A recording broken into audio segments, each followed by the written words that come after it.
Hello everyone. So today we have this parasite which belongs to the protozoa family. Its name is Trichomonas vaginalis.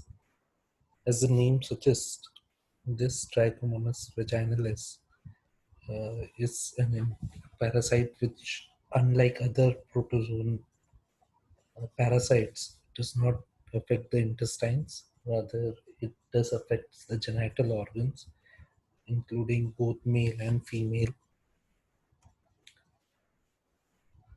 So, uh, regarding their characteristic, so they do have a tuft of flagella located at the anterior end, and they also do have an undulating membrane and exocycle, and only a singular form of this organism exists, that is the trophozoite form.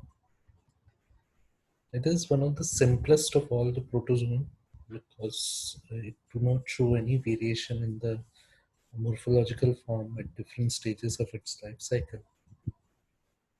This parasite also infects the urogenital tract uh, of both male and female humans. So, unlike others, like the other protozoans which were affecting either liver or other systems of body and also the intestines, this particularly to affect the urogenital tract. Trichomonads occurring in human belong to three species. So we do have their name. There is Trichomonas vaginalis, Trichomonas tenax, and Pentatrichomonas hominis, also known as Trichomonas hominis.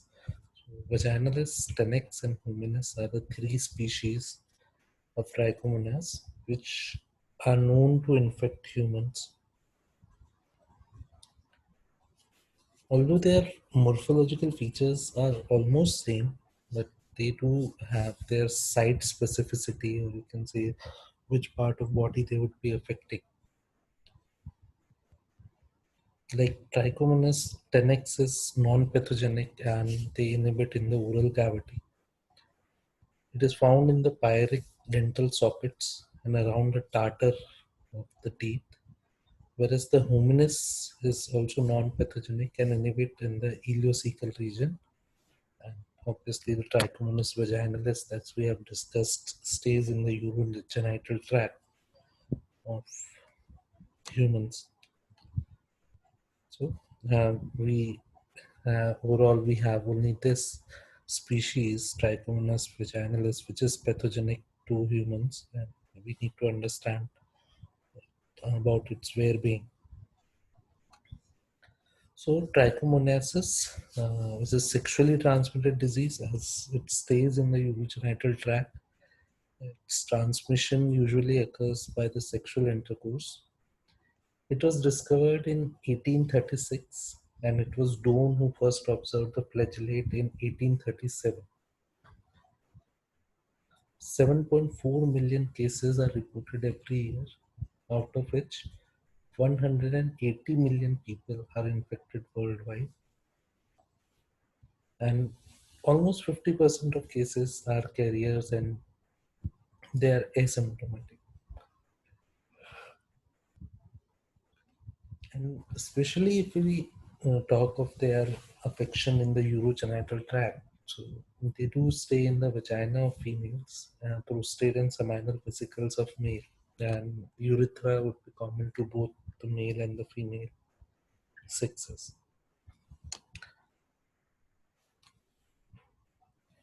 Now, about their metabolic processes, usually not all parasites do exhibit facultative or anaerobic type of characteristic. But this particular do have a facultative anaerobic characteristic of their respiration, where they do have this option of switching on to anaerobic mode of respiration in absence of oxygen. And they do have a hydrogenosome, which is a modified mitochondria, which actually allows them to ferment the sugar in absence of oxygen. So their survival is not completely dependent on oxygen and its availability. They can also show variations. They can also show adaptation, and as they have developed this heterogenosome, which do have oxidative phosphorylation enzymes replaced by enzymes of anaerobic fermentation enzymes. Now, regarding their more classification,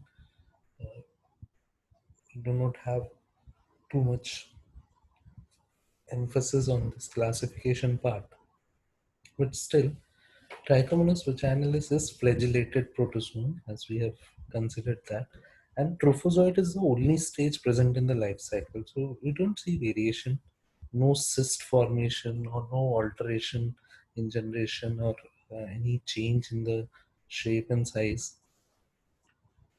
The trophozoite form usually is found as 7 to 30 micrometer long and around 5 to 10 micrometer wide.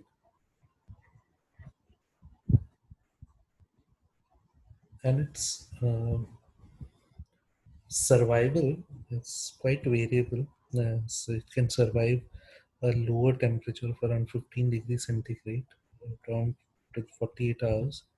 So as they were the place where they reside, that place will have the normal body temperature, but still, if they are set in a temperature which is way below the body temperature, they can survive even in that low temperature. Trophozoite, actually their shape is like a pear, and it shows twitching. Twitching is a type of movement which is shown by this Trichomonas parasite. The anterior end is a tufted flagellar structure can be seen arising from a shallow depression called periflagellar canal in the anterior end of the body. So the flagella will emerge from this canal-like structure. Fifth flagellum, like the four anterior flagellum, the fifth flagellum curves back along the margin of the undulating membrane and is called recurrent flagellum. It lies in the shallow grooves in the free margin of the undulating membrane. So this in all, like they have counted it, like five flagellas are present, four are projecting forward, and the fifth one, which lies along the membrane, is known as the recurrent flagellum.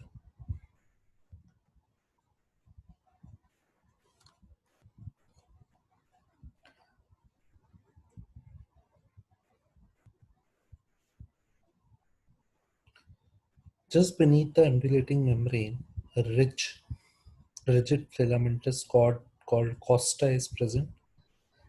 So this costa is believed to support the undulating membrane.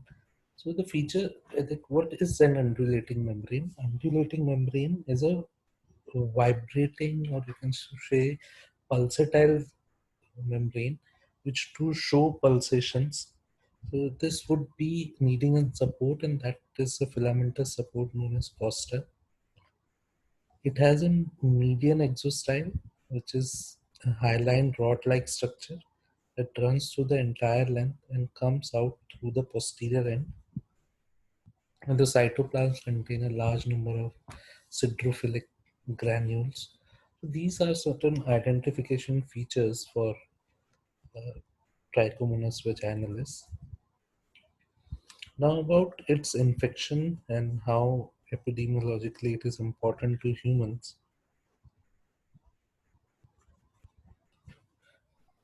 It causes vaginitis. Trichomoniasis or the vaginitis is the term used. It is a cosmopolitan in distribution, like it's present all over the places.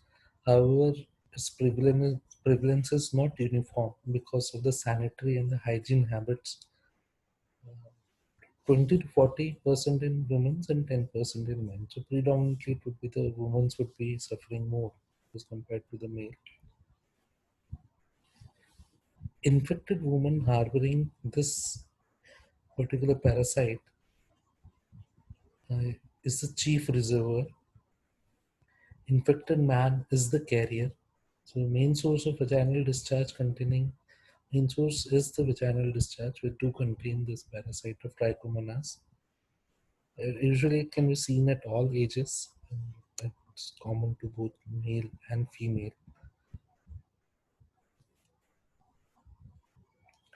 And see, upon why is this predominant in females? So high incidence of symptomatic infection occurs in women because of the following reason. That is, the natural flora keeps the pH of vagina to the acidic medium, that is around 4 to 4.5. And ordinarily, this discourages infection of T. vaginalis, can survive at low pH. Once established, it causes a shift towards the alkalinity, which further encourages its growth. So, presence of zinc and inhibitory substance in the prostatic secretion is harmful to T. vaginalis. So, trichomoniasis have been implicated as a cofactor in the transmission of HIV. So, this is the natural physiology of humans that will provide a better place for Trichomonas vaginalis to survive. And it has been seen that those people who are suffering from HIV had a past infection of Trichomonas. Now, how is the transmission done? Obviously, sexual intercourse, which is an unprotected form, mutual masturbation, and can also cause sharing of sex toys, and from uh, transplacental, that is, mother to a child through a vaginal delivery, can also be the cause of transmission. Now, let us discuss about the life cycle.